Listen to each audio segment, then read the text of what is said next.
What if I told you, your emotions aren't the problem, your reactions are? Most people spend their lives being ruled by things they can't control. A sideways glance, an offhand comment, a missed opportunity. One trigger, and their peace is gone. Not because the world is cruel, but because they never learned to hold the line within. This video is about changing that, permanently. It's about learning how to act as if nothing bothers you, even when the world throws everything it has at you. No more emotional outbursts, no more spirals of overthinking, just quiet clarity and power under pressure. This isn't a motivational pep talk. It's a practical guide rooted in Stoic philosophy, emotional detachment techniques, and mental strength training. You'll learn how to master your reactions, silence your inner chaos, and build a mindset so steady that nothing external can shake it. Because you're not weak. You're just untrained. And the truth is, you don't need less stress. You need more discipline, more control. You're not alone in this. Every man who ever broke through did so by first mastering himself. This is your chance to begin. Stay with me. What comes next is not theory, it's transformation. And once you understand the quiet strength of Stoic detachment, you'll never look at your reactions the same way again. Let's get into it. 1. Respond, don't react. The power of emotional pause. Every time you explode, argue, defend, or lash out, you lose. Not to the world, to yourself. Because the moment you react without thought, you hand over control. And a man who hands over control has no power. The world is full of noise, people testing your patience, unfair comments, disrespect. You can't control how others behave, but you can control whether they get access to your emotions. That's where your real power lives. In your pause, in that tiny space between what happens to you and how you choose to respond. This space is where your transformation begins. Not by silencing the world, but by silencing your reflex. Because reacting is easy. It's automatic. It doesn't take discipline. But responding with intention, that's mastery. We've been conditioned to believe that being loud means being strong, that we have to prove a point, speak back, defend our pride. But pride built on impulse is hollow. It collapses under pressure. Real strength doesn't flinch. It listens, it waits. And when it speaks, it changes the tone of the room, not by volume, but by clarity. When you react instantly, you're not in control. Your emotions are. Your nervous system hijacks your mind, pushing you into the fight or flight state. Your heart races, your breath shortens, logic disappears. And when logic disappears, regret often follows. This is where most men stay stuck, chained to their emotions, imprisoned by their inability to pause. But the man who trains his pause, he's different. He becomes untouchable. He doesn't need to yell to feel powerful. He doesn't need to explain his calm. His silence is unsettling. His restraint is respected. Because when others are losing their heads, he's still breathing through his nose, still grounded, still calculating. Think about the last time you reacted too quickly. Did it solve the problem or make it worse? Did it make you feel powerful or empty? That's the trap. Reacting gives a false sense of control, but it always leaves you more vulnerable. The Stoics taught this long before neuroscience could explain it. They understood that external events don't hurt us. It's how we judge them that causes pain. Epictetus wrote, "It's not things that upset us, it's our view of things." Meaning, the insult isn't the problem. The disrespect isn't the problem. The traffic jam, the delay, the rude tone, none of it is the issue. The issue is our lack of discipline to pause. That pause is everything. It's where composure lives. It's where strength is cultivated. When something irritates you, don't speak. When you feel insulted, don't move. Just breathe. Count to 10. Let the moment settle without giving it your reaction. Because when you stay still, you expose the other person, not yourself. This pause isn't a weakness. It's strategy. And strategy wins long term. You're not suppressing your emotions. You're choosing not to be dominated by them. You're showing the world that your peace isn't up for grabs. That your power isn't reactive, it's proactive. This approach doesn't make you passive. It makes you precise. It allows you to see clearly before choosing your move. And sometimes the smartest move is no move at all. Let the other person drown in their own drama. You're here to rise above it. In real life, this looks like stepping away instead of yelling back. It's choosing silence over sarcasm. It's waiting a few hours before replying to a harsh message. It's deleting the email draft and rewriting it later. It's walking out of the room and coming back stronger. These aren't signs of weakness. They're proof that you've built something rare, emotional detachment without apathy. The more you practice this, the more natural it becomes. You begin to feel a different kind of confidence, not loud, not aggressive, but steady, quiet, solid, the kind of confidence that doesn't need to prove anything to anyone. So the next time something provokes you, ask yourself, do I need to react, or do I need to remain in control? That question alone will shift your entire mindset. You're not here to win arguments, you're here to win peace. And peace is never found in emotional chaos. Remember this, the man who can pause commands the room, the man who can breathe leads the moment, and the man who responds, not reacts, becomes unshakable. 2. How to train the nothing bothers me mindset. Acting like nothing bothers you isn't about pretending. It's about becoming the kind of person who truly isn't bothered. That shift doesn't happen through willpower. It happens through training. Shaping your mind until calm becomes your default, not your performance. Most men don't lose because they're weak. They lose because they never built the inner ground strong enough to stand on when the world shakes. What happens to you is never as important as how you interpret it. And interpretation is a skill. It's the difference between being a puppet of circumstance and being the master of your responses. Stoic philosophy teaches that external events hold no power over us. Only our judgments do. Marcus Aurelius ruled an empire, fought wars, buried his children, and still wrote daily reminders to stay calm, stay just, and stay unmoved by praise or attack. His strength wasn't from the throne, it was from within. He didn't fake calm, he trained it. Epictetus was born a slave. He had nothing, no control over his environment, and no possessions to anchor his identity. But he understood that even in chains, a man could be free if he ruled his reactions. You may not control what happens, but you can always control how you respond, he wrote. That wasn't optimism, that was mastery. And it was earned through the discipline of thought. The modern world overwhelms you with noise, criticism, comparison, distraction. You're being pulled in every direction, emails, texts, opinions, expectations. And in that noise, most people become emotionally reactive. They let small things dictate their state. A rude tone, a missed message, a delay. One moment of external discomfort, and they unravel inside. But a man who trains his mind daily creates space. He rewires the reflex. He steps back before stepping in. That space is where resilience is built. Start here. Start by observing your first emotional impulse. Not reacting, just watching it. Let it rise. Let it pass. This is the foundation of Stoic detachment. Not denying what you feel, but refusing to be owned by it. Seneca said, "We suffer more in imagination than in reality." Meaning, your suffering often comes not from the event, but from the internal story you attach to it. Change the story. Don't say, "Why is this happening to me?" Say, "What am I being trained for?" That shift alone changes everything. You train this mindset in silence, not on the battlefield, but in the little moments no one sees. When someone cuts you off in traffic, you choose to stay silent. When your partner says something cold, you choose to breathe instead of fight.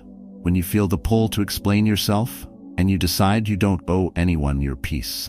These are not small victories, they're reps, and each rep rewires your brain. You build mental strength the same way you build muscle, through resistance, through friction, through repetition. But make no mistake, this isn't about becoming passive. It's about becoming strategic. You're not ignoring reality. You're mastering your interface with it. You're becoming the kind of man who isn't easily shaken, who doesn't need to respond to every provocation, who owns his energy so fully that the world begins to adjust around him. When you live this way, people notice. Not because you're loud, but because you're still.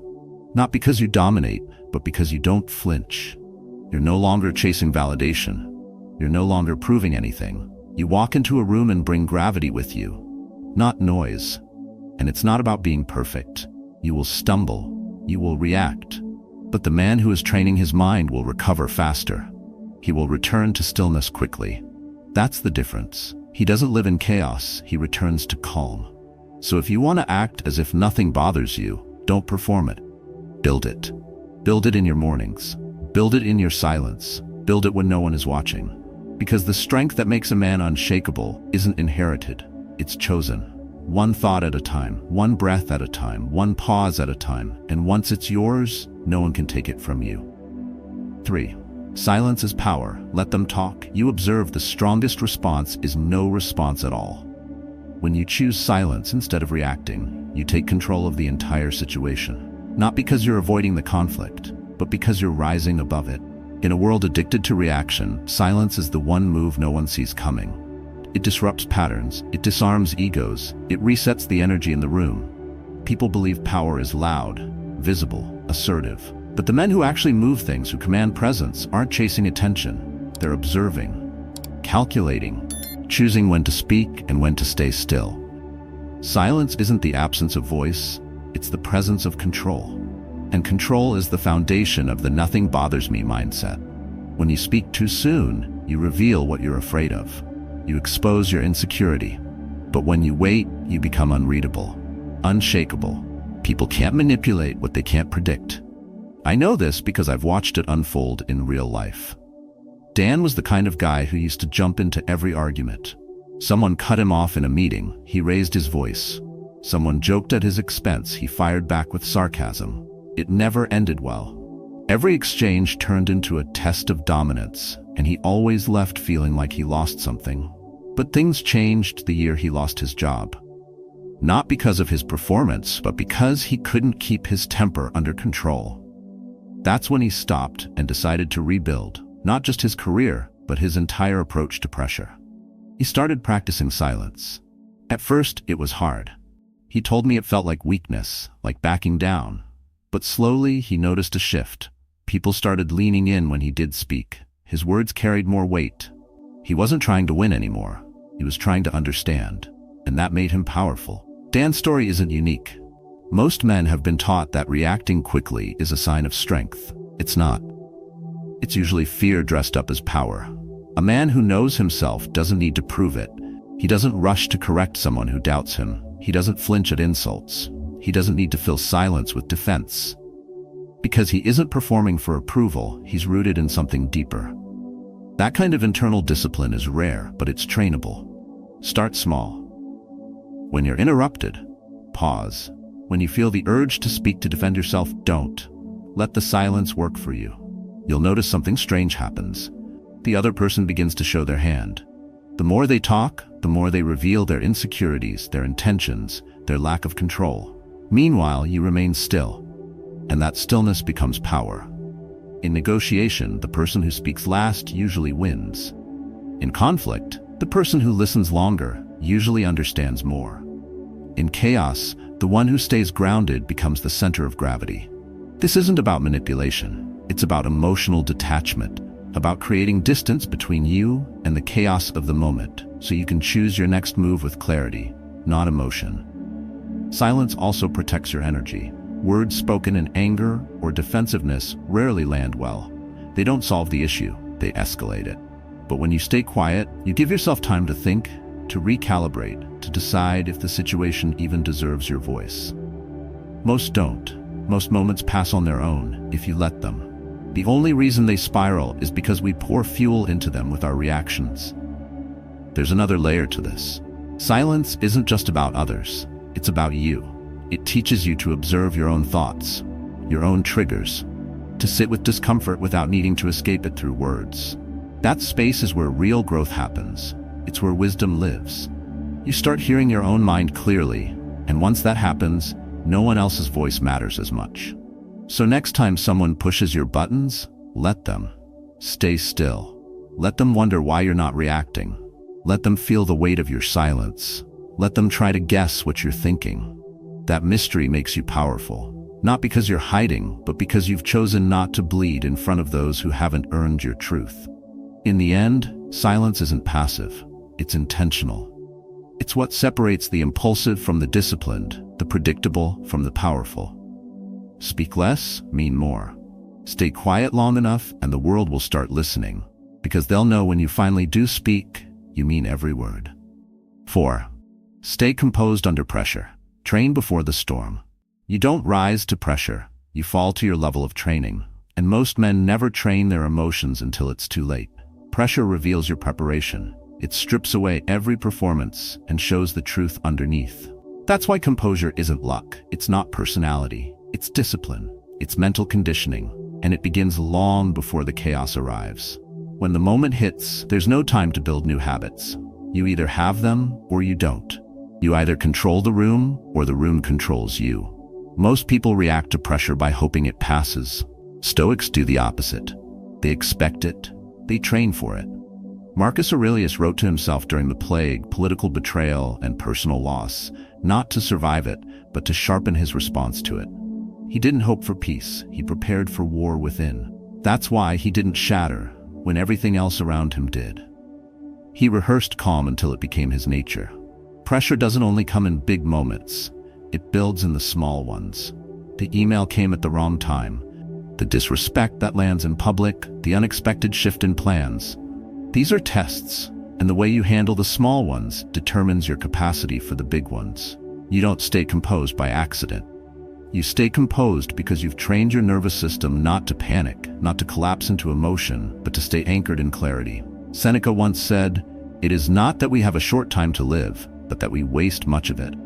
What we waste most is our attention, our discipline, our focus. Instead of preparing ourselves to be calm, we hope we will be, but hope is fragile. It breaks under pressure. Preparation doesn't. To train composure, start when you're calm. Visualize stress. Imagine your worst conversation, the person who triggers you the most, the failure you fear most. Then slow your breath, relax your hands, drop your shoulders. Practice being the kind of man who stays rooted when the ground shakes, because when it does, and it will, you'll already know how to stand. Composure under pressure also comes from understanding that most moments are not life or death. They only feel that way when your ego is involved. Your ego tells you every delay is disrespectful. Every critique is an attack. Every inconvenience is personal. But remove your ego and most problems shrink. You begin to see what matters and what doesn't. Epictetus taught that external events are not in our control. Only our response is. That mindset isn't passive, it's powerful. Because when you stop trying to control what you can't, you free up all your energy to control what you can. Your posture, your breath, your tone, your timing. That's where composure is born. In the real world, this means when tension rises, you lower your volume. When emotions spike, you slow your pace. When chaos pulls at you, you stay centered. It feels counterintuitive at first. Everything in your body will want to match the energy of the room. But if you do, you become reactive, predictable, weak. The man who can hold a steady state when others are cracking is the one who leads, not with noise, but with presence. You want to be the person they look at in crisis and say, "He's calm. We'll be okay."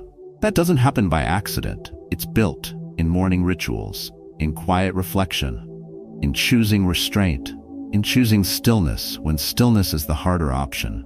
So the next time pressure builds, don't escape it. Enter it with readiness, with intention, with the posture of someone who trained for this moment before it arrived. Because once you've built that inner ground, you no longer fear the storm. You become the storm, silent, controlled, and impossible to shake. 5. Detachment is control. Be calm in chaos. Most people crumble not because of what happens to them, but because they've made the mistake of becoming emotionally fused with every moment. They attach their peace to how others treat them, to outcomes they can't control, to things that were never promised. And then they wonder why they feel powerless. Detachment isn't indifference, it's clarity. It's knowing what's yours to carry and what never belonged to you in the first place. Chaos will always be part of life. Delays, disrespect, disappointment. You don't get to live without those. What you get to decide is whether those things get to live inside your mind. The Stoics drew a clear line between what's in your control and what isn't. They trained themselves daily to stay on their side of the line. Not because it's easy, but because it's the only path to peace that actually works. Attachment is a trap. The more you cling to how things should be, the more fragile you become. You end up reacting to every shift, every slight, every storm. But when you detach, you create space. Space to think, space to see clearly, space to choose how you respond. That's what control really is. Not dominance over others, but discipline over yourself. When you stop trying to force reality to match your expectations, you stop suffering. This doesn't mean giving up. It means showing up without being dragged emotionally by every wave. It means knowing you can care deeply and still stay calm. You can be invested without being consumed. That's a strength most people never develop, because they confuse emotional intensity with emotional power. But the real power is quiet. It doesn't flinch. It doesn't need to react to prove it's alive. Let's bring it down to real life. When someone disrespects you, your instinct might be to fire back, to correct them, to match their energy. But that means they've already pulled you into their frame. You've lost the higher ground. Detachment gives you an edge. You feel the sting, but you don't respond from the wound. You respond from awareness. You decide, is this worth my energy? And more often than not, it isn't. In traffic, you're not frustrated because of the cars. You're frustrated because you believe this shouldn't be happening. That belief, unchecked, is what robs you. In a meeting, when someone cuts you off or ignores your point, it's your story about being disrespected that creates tension, not the moment itself. Once you realize that, detachment becomes your armor. Not to numb yourself, but to protect your clarity. Stoic philosophy isn't about suppressing emotion. It's about understanding which emotions serve you and which ones enslave you. You're allowed to feel frustration, you're allowed to feel anger, but you're not obligated to act from it. That gap, that pause, that detachment, it's where your control begins. The mind that's constantly pulled into reactions cannot lead anything. Not a business, not a family, not even itself. So how do you build detachment? You begin by asking one question in every emotional moment. Is this within my control? If the answer is no, breathe and release. If yes, act with calm purpose. Simple to say, difficult to live. That's why most don't. But you're not here to be like most. You're here to master yourself. Some people will misunderstand your detachment. They'll call it cold, aloof, distant. Let them. Their discomfort has nothing to do with your discipline. You're not here to manage their reactions. You're here to protect your peace. Because when you can walk through the storm and not carry the storm with you, you win. Detachment isn't walking away from life. It's walking into it with strength. It's the man who hears noise but doesn't become it, who sees fire but doesn't add fuel, who feels the chaos but still walks with clarity. That's not apathy. That's a command. And once you have it, you'll never let it go. Because in a world where everyone's losing their mind, you'll be the one who stays grounded. Not because life got easier, but because you got stronger. 6. Handle criticism like a master. Criticism is a mirror. It shows you where you're strong and where you still flinch. Most people fear it. They run from it, argue with it, take it personally, or let it sink into their identity. But criticism doesn't destroy you. Your interpretation of it does. That's why the way you handle it reveals more about your mind than words ever could. When you master your response to criticism, you stop being controlled by approval. You stop reacting from insecurity. You begin acting from clarity. Criticism is part of life. If you're doing anything worth attention, you're going to attract opinions. Some true, most not. The Stoics never saw criticism as a threat. They saw it as a filter, a way to test themselves. Epictetus taught that when someone insults you, ask yourself, is what they said true? If yes, fix it. If not, ignore it. Simple, brutal, effective. Because your energy is too valuable to waste on defending yourself from people who were never trying to understand you in the first place. But to live like this, you need a different frame. You need to separate who you are from how people speak about you. And that takes practice. You need to get comfortable being misunderstood. Comfortable knowing that the truth isn't always loud. That being right doesn't always look like winning. That peace sometimes means saying nothing, even when you're tempted to correct everyone's opinion. This reminds me of a man named Tim. Quiet, reserved, unshakable. He built his own company from the ground up and refused to play politics. While others chased claps and compliments, Tim focused on results, and it worked. But success never protects you from criticism. In fact, it attracts more. One day, a younger partner publicly questioned his leadership in front of the whole team. A direct shot. Everyone expected a reaction, a rebuttal, some kind of power move. But Tim didn't flinch. He looked at the guy, nodded once and said, "Let's talk after this." Then he kept the meeting going like nothing happened. No defense, no tension, just composure. Later, I asked him how he stayed so calm. He said, "If I react emotionally to a challenge like that, I validate it. I let him control the room. But if I stay grounded, he exposes himself, and I stay in control." That's detachment in real time. And that's the power of self-trust. When you know who you are, you don't need to fight every attack. You don't need to react to every low blow. You stay still. Let the noise echo, then fade. Most criticism isn't about you. It's a projection of the critic's own frustration, insecurity, or ignorance. If someone hasn't built what you're building, why would their opinion define how you move? You wouldn't take swimming lessons from someone afraid of water. Don't take personal feedback from someone who's never stood where you're standing. Still, not all criticism is useless. There's a difference between constructive feedback and emotional attacks. The key is discernment. Stoicism doesn't teach you to ignore all voices. It teaches you to listen without absorption. Filter feedback. Keep what helps. Discard what doesn't. And stay emotionally untouchable in the process. Here's how you do that. When criticized, pause. Breathe. Don't respond from defense. Respond from strength. Ask yourself, is this true? If it stings, explore it. If it's false, let it go. Don't carry the judgment of others longer than it takes to weigh its value. You're not required to internalize every opinion just because it is loud or clever. You gain power the moment you stop needing everyone to agree with you. The moment you stop shrinking to avoid criticism and start rising above it with discipline. True confidence isn't the absence of critique, it's the ability to remain calm in its presence.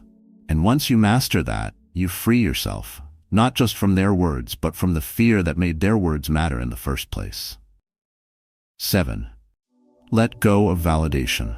You don't need approval. You were not born to be liked. You were born to be free. And freedom begins the moment you stop seeking validation. Most people are trapped in cages built by compliments.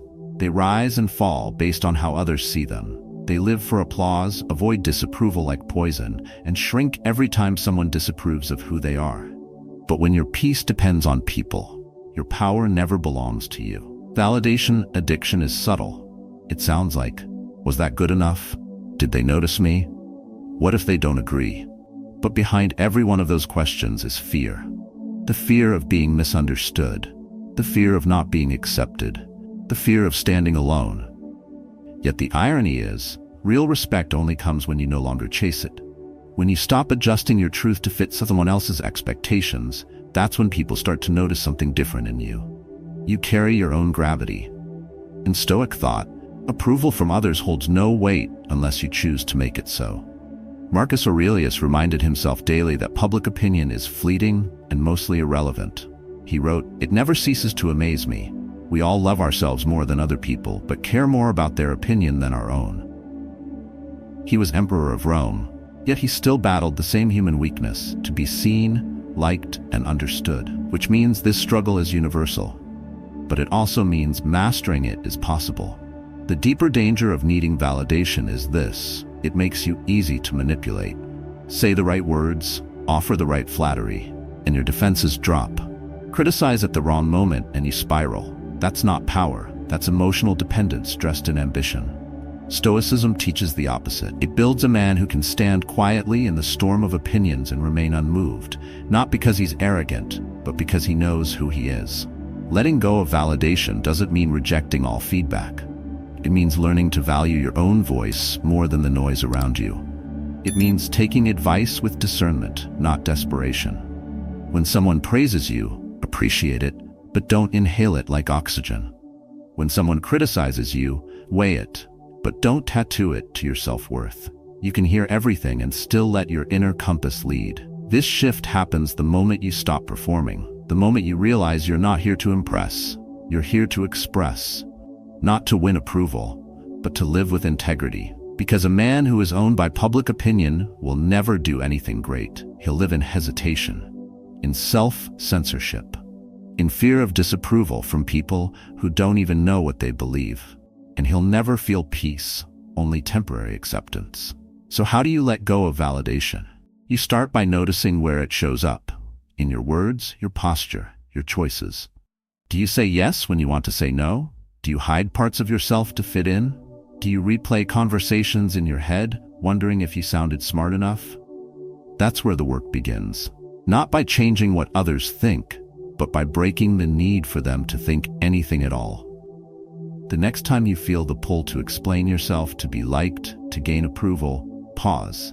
Ask yourself, what would I choose if no one needed to know? That question brings you back to your center. That's where your voice gets stronger. That's where you act from the truth, not from fear. And when your actions are rooted in truth, you don't need a crowd to validate them. You carry the conviction within. People may not understand this kind of strength. They might mistake your silence for arrogance, your nonchalance for coldness. Let them, because once you stop seeking to be understood, you make space to become unshakable. You stop explaining, you start embodying. You don't argue your worth, you live it. And in that shift, something powerful happens. The world no longer controls you. It reacts to you. You move from chasing attention to commanding respect, not by force, not by noise, but by becoming the kind of man who no longer needs to be seen to know that he matters. 8. Flow like water. Master detachment. Adapt to life. Real strength doesn't resist. It adapts, it bends, it moves forward even when nothing goes according to plan. Water doesn't break against obstacles, it flows around them. That's the mindset of emotional resilience. That's the Stoic way. Not to fight reality, but to master it by moving with it. Most people believe power means pushing harder, but the deeper kind of power, unshakable, sustainable power, comes from knowing when to release, when to shift, and when to let go. Control is an illusion most people suffer from. They try to bend life to their will. When things fall apart, they panic, blame, and shut down. But nothing steals your peace faster than clinging to outcomes you can't control. Life won't always match your plans. People will leave. Projects will fail. Expectations will collapse. The Stoics didn't deny this. They prepared for it. Marcus Aurelius reminded himself that disappointment comes from expecting life to follow your script. Freedom begins when you stop needing it to. Detachment is not detachment from effort. It's detachment from outcome. You show up, do the work, love fully, give everything, but you release your grip on how it ends. That's what separates chaos from calm. That's what allows you to act as if nothing bothers you. Not because nothing hurts, but because nothing owns your peace. My friend Emma, she understood this. She wasn't always that way. When I met her, she was climbing fast, smart, driven, intense. Everything had to be perfect. Every goal is meticulously planned. Every result chased as her worth depended on it. And it worked for a while. Until one day, the contract she had spent 6 months building vanished in one phone call. The client pulled out. The entire strategy unraveled. I watched her fall quiet, not angry, not defeated, just still. When I asked her how she was holding it together, she said, "I gave my best. That's all I had control over. What they decide was never mine to carry." That stuck with me. Emma didn't quit. She adapted. She shifted her focus, rebuilt, and actually came back stronger. But it wasn't because she forced anything. It was because she let go of what no longer served her. She didn't waste time resisting the reality in front of her. She became like water, quiet, unstoppable, flowing through the cracks instead of smashing against walls. That's what Stoicism teaches you. Let go of the fantasy of how things should be and meet life exactly where it is. When something breaks, don't resist it, adapt to it. When someone leaves, don't chase, recenter. When your plans shift, don't freeze, recalculate. This doesn't mean life won't hit you hard. It will. But being hit doesn't mean you have to break.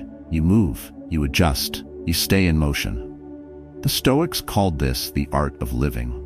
To flow through adversity without becoming bitter. To adjust without losing your identity. To hold peace in chaos without pretending everything is fine. You don't have to be okay with what's happening, but you can stay grounded enough to respond with clarity, not emotion. Every setback is either an excuse to collapse or an invitation to evolve. When you stop resisting the detour, you start discovering strength you never knew you had. And slowly, you stop needing everything to go right. You just need to keep going, like water. Soft, but powerful. Patient, but relentless. So the next time life throws a punch, don't tense up. Breathe. Ground yourself. Ask one question. Where can I move instead of resist? That's where your power lives. Not in changing what happened, but in choosing how you move through it. Because the man who flows can never be trapped. He becomes uncatchable. And that kind of freedom, earned through detachment, is what makes you unstoppable. 9. Build daily mental strength. Resistance makes you strong. Mental strength isn't built in moments of comfort. It's built in silence, in resistance. In those everyday choices, no one applauds. Everyone wants to be unbothered. Everyone wants to be calm under pressure and stoic under fire. But few are willing to train for it. That's why most people collapse under stress. They're emotionally soft because they've never practiced being steady when it's hard. The mind, like a muscle, only grows through stress applied with purpose. You don't develop resilience by waiting for life to test you. You develop it by testing yourself first. Every time you choose discomfort over ease, structure over impulse, discipline over distraction, you're training your mind to obey your principles instead of your feelings. That's the difference between men who rise under pressure and those who fold. You don't build this in one dramatic act. You build it in small, repeated acts of control. You get up when you don't want to. You finish the task when motivation dies. You keep your mouth shut when provoked. These aren't tiny wins. They're reps, repetitions of identity. Each one reinforces who you say you are instead of being ruled by what you feel in the moment. The man who keeps showing up, especially when it's inconvenient, is the man the world can't shake. Stoicism doesn't tell you to feel nothing. It tells you to feel everything and still move forward with clarity. That kind of mental toughness is not reactive. It's proactive. It's built before the fight starts. You don't wait until a crisis hits to learn calm. You prepare for the chaos by strengthening your threshold daily. You do this through friction, on purpose. Friction is what builds fire in a mind that's gone soft from comfort. The modern world is engineered to make you mentally lazy. Constant entertainment, easy dopamine, instant distraction, and every time you reach for ease, you lower your resistance. That's why so many feel fragile today, not because life got harder, but because discipline became optional. But for the Stoic, discipline is non-negotiable. Seneca wrote, "Endure and persist. This pain will turn to good by and by," meaning that the pain you choose becomes the power you keep. Mental strength also means taking full ownership. No excuses, no blaming the system, no waiting for permission. You don't need the weather to be perfect, the people around you to be supportive, or the timing to be right. You just need to act daily. That builds identity. An identity built from effort becomes self-respect. You stop needing external motivation when your internal standard rises. And that standard gets sharpened every time you resist the temptation to quit. What does this look like in real life? It looks like finishing the workout when no one's watching. It looks like choosing honesty in moments where a lie would be easier. It looks like silence when provoked, routine when bored, and stillness when anxious. These acts are invisible to others, but they are loud to your nervous system. You're teaching your mind, we do hard things, we don't back down. And eventually, that training becomes instinct. Stoic resilience doesn't come from talking about it. It comes from living it, from repeating behaviors until your emotional threshold stretches, from showing up to the same boring, uncomfortable habits every day because you're not chasing excitement. You're chasing excellence. When you think you're too tired, too late, too overwhelmed, those are the precise moments that shape your mind. The resistance isn't the obstacle, it is the path. Every day you're either feeding weakness or building strength. There is no neutral. Every choice either reinforces your control or erodes it. You don't become unbothered by accident. You earn that peace by practicing discomfort. That's the quiet secret of the mentally tough. They don't avoid struggle, they select it on purpose. And that choice gives them a kind of calm that no crisis can steal. So if you want to act like nothing bothers you, stop waiting for the world to go easy on you. Go to war with your own softness. Show up before it's urgent. Push when no one's watching. Discipline isn't about being perfect, it's about being consistent. That consistency over time becomes character. And character built through resistance, that's the kind of strength the world respects, because it's the kind that never needs to prove itself. You've just walked through the mindset of the unbothered, the men who don't flinch, who don't overreact, who move through chaos with clarity and calm. But knowing is not enough. This isn't something you master in theory. It's something you earn through daily discipline, through deliberate practice, through choosing control over impulse, peace over noise, clarity over chaos. Stoic philosophy doesn't promise ease. It promises strength. It gives you a way to face life as it is, not as you wish it were. You now understand how to respond instead of react, how to build emotional resilience, how to let go of external validation, and how to train your mind to remain calm under pressure. These aren't just ideas, they're habits, and habits must be lived. Every moment gives you a chance to apply this. When someone interrupts you, pause. When things don't go your way, adapt. When your emotions rise, observe, don't obey. Mental strength grows one choice at a time, and those choices shape the man you become. Don't wait for the perfect moment to start. Practice today. Speak less, breathe deeper, react slower, reflect more. It won't always be easy, but it will always be worth it. Because the man who controls his emotions controls his life, and the man who trains that control daily becomes unshakable. If this message resonates with you, I encourage you to share your journey in the comments. What have you been learning? What's tested your composure recently? Your story might help someone else build theirs. Let's grow this discipline together, one calm moment at a time. Act not from noise, act from wisdom. That's how nothing will ever bother you again.